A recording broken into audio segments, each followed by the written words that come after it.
Tiba-tiba ya udah aku udah keluar, ya namanya perut udah buncit kan ya teh ya, ngelihat sendiri gak pede kan, kayak aduh udah mah gue nggak nafsu, udah mah gue ngeliat badan gue begini gitu. Kayak Spooning, sendokan. sendok nggak bisa juga. Sendok Dari kan yang gimana sih? Dari Yang samping nggak bisa kamu. Nggak bisa, copot. Iya, Aku cute enggak, banget. aku tuh ngerasa kayak ya apa sih aku gendut banget gitu kan. Jadi insecure kali. Insecure banget teh, kayak ngelihat ya namanya hormon ya, item gitu kan, kayak ya aku jelek banget kalau di depan dia tuh. Aduh aku jelek banget ya, aku jelek banget, selalu kayak gitu. Apalagi kalau misalkan kita lagi berhubungan tuh, lagi ngelihat posisi aja kayak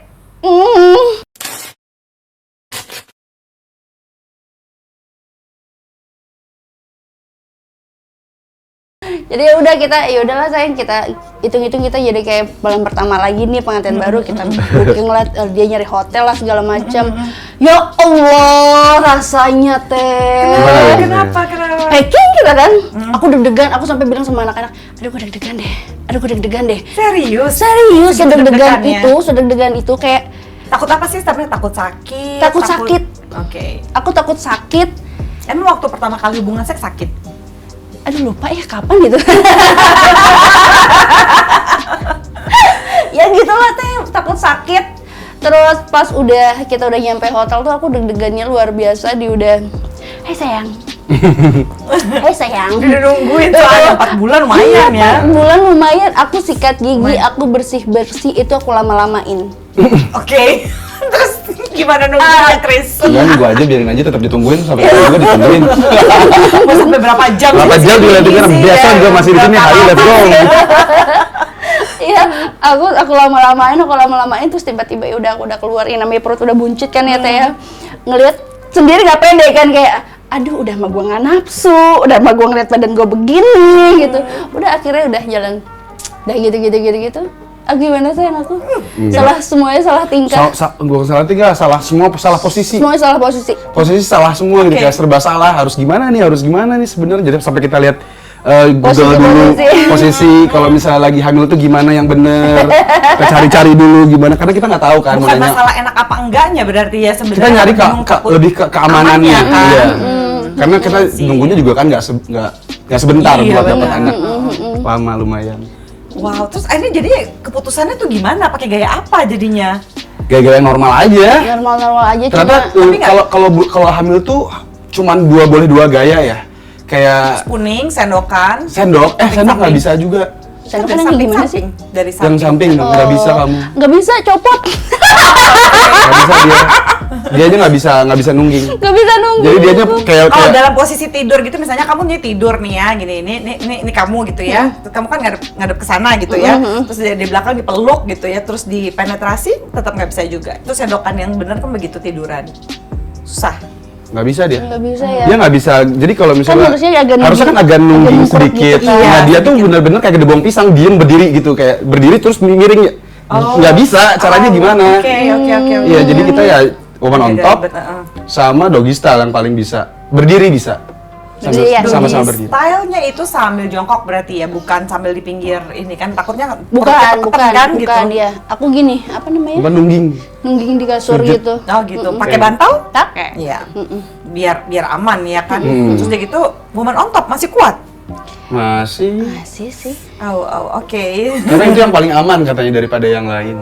Ya, Gaya-gaya tapi lain. kadang-kadang kan pahanya, Iya. lututnya nggak Iya, tahu lah iya. kalau misalnya lebih hamil biasanya relatif lebih complicated aja. Yang penting nyaman aja sih. Iya. Cari yang nyaman. Kadang kalau aja. misalkan aku udah capek pun, sayang udah capek, terus pegel Iya. gitu. Ganti posisi udah pegel gitu. Aku suka Emang jadi banyak posisi yang harus diganti ya, di-adjust Iya, gitu ya. iya. Tapi beneran deh itu nggak apa-apa.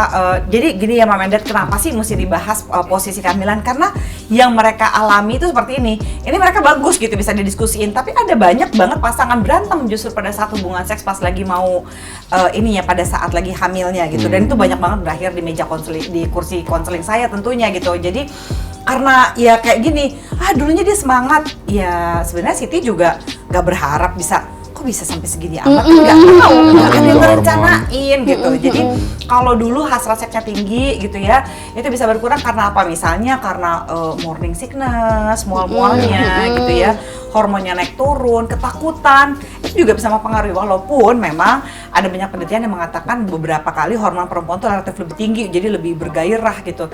Tapi karena ketakutan ya bisa jadi hormonnya juga jadi nggak kerasa tuh gairah seksualnya gitu, dan itu normal banget gitu, Mom and Dad gitu. Terus kalau diskusi-diskusinya setelah itu gimana? Kalian punya rencana kayak, oh aku mau berapa bulan, mau berapa waktu sekali, atau pakai planning, atau diomongin gimana tuh? Enggak sih, hubungan seks karena selanjutnya? aku juga lagi sibuk nih, lagi banyak kerjaan, masih ada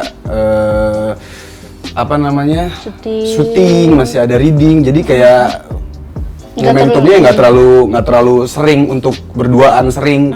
Jadi nyampe rumah udah capek, udah tidur, udah capek. Jadi kayaknya pas kemarin pas kita ke Bandung tuh kita lagi liburan ya occasional, jadi kayak nyari yang waktu yang pas, waktu yang tepat, lagi libur baru. Nggak di planning juga ya. Itu, dan itu nggak apa-apa buat kamu kan, yang penting. Nggak apa-apa gitu. Jadi karena dalam urusan ini, Mama Eda, dalam urusan hubungan suami istri pada saat kehamilan itu penting sekali kenyamanan dari ibunya. Ya, seperti yang tadi dibilang sama Chris gitu ya. Karena ada banyak laki-laki yang juga maksa sebenarnya pas suaminya gitu ya. Kenapa sih nggak bisa gini? Kenapa sih nggak bisa begitu? Ya susah gitu, beda. Apa iya mesti pakai ini dulu supaya kerasa kalau lagi hamil tuh ribet pertama gitu. Kalau mesti pakai apa? Mungkin bantal kali ya di perut ya, nyobain. Tapi kan sebenarnya selain misalnya kalau cuma dipakai bantal aja kan beda ya rasanya, apalagi ya posisi kan bikin nggak nyaman banget ya. Buktinya untuk posisi yang sesimpel spooning aja jadi apa tadi istilahnya jadi kayak gedebong pisang gitu ya. Karena nggak semua orang bisa ngelakuin hal yang sama kan. Betul. Gitu. Kalau ada yang bilang ini, tapi nggak apa-apa lah, ada beberapa yang hamilnya tuh begini begitu, nggak ngaruh. Pokoknya kalau nggak nyaman udah ganti gaya. Gitu. Iya. Cari yang nyaman terutama buat si bumilnya gitu. Itu penting sekali. Karena seks itu kan nggak cuma dari satu arah kan. Iya. Harus dua arah. Kalau satunya nyaman, satunya enggak ya buat apa? Gitu. Iya. Malahan jadi berantem, malah jadi nggak enak, malah jadi gimana nggak enak. Padahal seksnya itu kan ngebantu sekali untuk si bumilnya juga bisa relax gitu ya, kan ada oksitosinnya gitu, ada endorfin, itu akan sangat membantu. Bahkan pada saat nanti akan melahirkan gitu ya, udah pada masuk bulan ke-9, justru hubungan seks itu akan membantu terjadinya kontraksi yang lebih natural. Malah harus lebih banyak ya. Gitu, harus lebih banyak pada saat bulan ke-9 gitu ya. Udah pasti kan udah gede banget tuh, udah lebih mau pop lagi kan gitu. Sebenarnya lebih pegel gitu ya, tapi justru lebih disarankan. Jadi kalau misalnya, tapi nggak ada ketakutan kan ya Chris untuk misalnya, aduh jangan hubungan seks deh, ntar takut kejeduk kepala si bayi atau apa gitu, nggak kan Aku ya? lebih suka malah Siti kayak gini tuh, aku suka. Dia lebih suka Teh. Siti gendut, Siti apa namanya buncit, aku suka gemes gitu ngeliatnya. Seksi banget, istri aku lucu sambil digoyang-goyang perutnya. Kamu ngerasanya gimana? Kamu nggak merasa seksi? I think it's very cute loh. Aku enggak, aku tuh ngerasa kayak ya apa sih, aku gendut banget gitu kan. Jadi insecure kali. Insecure banget Teh, kayak ngelihat ya namanya hormon ya, item gitu kan, kayak ya aku jelek banget kalau di depan dia tuh. Aduh aku jelek banget ya, aku jelek banget, selalu kayak gitu. Apalagi kalau misalkan kita lagi berhubungan tuh, lagi ngelihat posisi aja kayak aku gendut banget gitu kayak gitu. Padahal aku pun nggak ngelihat itu, kayak malah aku lebih suka lucu. Iya, malah dia tuh selalu bilang kayak aku malah seneng kalau aku nyentuh anak aku, perut kamu katanya gitu. Jadi kalau dia kesentuh tuh malah seneng katanya gitu. Karena kamu seksi banget kalau kesentuh perut, dia selalu ngomong kayak gitu. Iya emang kan ya perempuan ya gitu ya, makanya jangankan hamil nggak hamil aja gitu ya, pasti akan ada rentetan insecurity, rasa tidak kenyamanan. Tapi gitu ya, buat para perempuan juga mungkin termasuk Siti, jangan lupa gitu, kalau suaminya juga udah bilang nggak kenapa-napa dan kitanya terus membantah, akhirnya nanti hati-hati. Jadi istilah susahnya tuh adalah self fulfilling prophecy gitu. Hati-hati bahwa kita itu seperti kayak meramalkan bahwa kita itu nggak seksi, dan akhirnya kita jadi kehilangan rasa sensualitas kita gitu ya kan. Ada banyak sekali perempuan hamil dan seksi gitu, dan suaminya udah bilang seksi pula gitu ya. Belajar percaya sama suaminya. Aku tuh jadi mikir, kamu mah bilang aku seksi emang aja lagi ada maunya gitu-gitulah. Pokoknya aku selalu ngomong kayak gitu, tapi emang enggak, emang benar. Enggak, kamu seksi, kamu cantik. Gimana kalau ngelihatnya gini, wah pada saat aku lagi ngerasa nggak seksi aja, suamiku bisa ngelihat aku seksi. Ya kan, dibandingkan kamu terus bersikeras, aku tuh nggak seksi. Orang yang ngeliat aja bilang pantas, gimana ya caranya? Kan jadi susah gitu untuk meyakinkan kamu gitu, dan mood kamu nanti jadi tambah jelek. Iya benar. Gitu. Jadi buat mom di sana juga nggak apa-apa yang dialami sama saya itu juga dialami sama semua perempuan. Bohong kalau perempuan nggak pernah ngerasa insecure pada saat lagi tubuhnya berubah gitu ya, pada saat kehamilan. Nanti pasca melahirkan juga ada lagi dramanya tubuhnya gitu, tapi belajarlah, percaya kalau misalnya suami bilang begitu jangan ditanya lagi, benar kamu lagi ada maunya aja, tumben kamu begini, kok mereka begitu, kitanya nanti jadi nggak sendiri. Kalau kita belajar jangan kita mengatakan hal itu sendiri sama kita, jadi makin susah kita untuk bisa merangkul seksualitas kita gitu ya, secara komprehensif lah gitu istilahnya, karena perjalanannya masih panjang.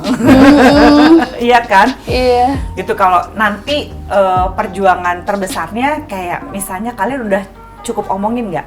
Misalnya gitu ya, salah satunya yang nggak pernah diomongin pasangan gini. Kalau soal sekolah apa segala macam tadi kan langsung Chris jawab, wah kalian juga udah mau ke Bali, mau begini, itu kan logikanya ya. Tapi yang paling susah adalah penyesuaian pasca melahirkan nih. Ya, ada 2 tahap. 1 tahap ketika masa menyusui. Oke. Terus anaknya lagi bangun tidur 2 jam sekali gitu. Itu kalian omongin nggak gimana caranya mau saling ngebantu? Iya, Siti udah ngomong sih. Aku nggak mau bangun, kamu aja. Aku nggak mau bangun. Pokoknya kalau misalnya malam kamu tanggung jawab. Kamu yang pengen anak, tanggung jawab kamu yang bangun malam. Aku nggak mau kalau aku lagi makan tiba-tiba dia nangis. Aku nggak mau. Pokoknya aku nggak mau. Ya Allah, kesannya aku jadi mama yang enggak, itu sebenarnya nggak apa-apa. Cuma gini masalahnya. 2 jam sekali setiap si anak itu kepengen minum atau apapun itu, kemungkinan susu kamu akan keluar. Jadi mau nggak mau. Mungkin Kak buat sekarang mungkin bisa ngomong kayak gitu karena belum melihat sosok wujudnya anaknya tuh kayak apa kan. Kalau misalnya udah ada keluar kan pasti dia punya rasa keibuan yang keluar sendiri dan kayak nggak enak, kasihan. Iya, ada itu juga sih, tapi tetap aja kalau soal capeknya mau bakal capek banget sih. Pasti. Jadi kalau misalnya dari awal dia bilang aku nggak mau ya, aku pasti akan capek. Iya bener, kamu akan capek banget gitu. Tapi pada dasarnya nggak mungkin ya kamu nggak akan mau ngurus. Nggak mungkin. Ini bukan masalah keibuan apa enggak, karena ya semua tubuh kita tuh kayak dipanggil gitu sama anak itu gitu untuk nyusuin gitu ya. Dan ASI eksklusif kan idealnya 2 tahun gitu ya, kalau bisa itu 6 bulan 6 bulan sampai 2 tahun gitu ya, kalau bisa jangan pakai formula. Susu formula gitu ya. Dan susu formula, susu formula itu paling banyak di Orami ya, bisa dibaca artikel-artikelnya ya. Susu formula itu benar-benar harus dengan resep dokter ya, nggak boleh main kayak gini segala macam, agak susah nih gitu ya. Ya dibantulah relaksasi. Nah prosesnya ya pada masa perubahan yang 3 kali lipat ini kan tetap kalian berdua adalah suami istri juga gitu sebelum menjadi orang tua gitu. Terus ada rencana nggak bagaimana tetap untuk bisa merasa terangsang satu dengan yang lain, feeling turn on to each other?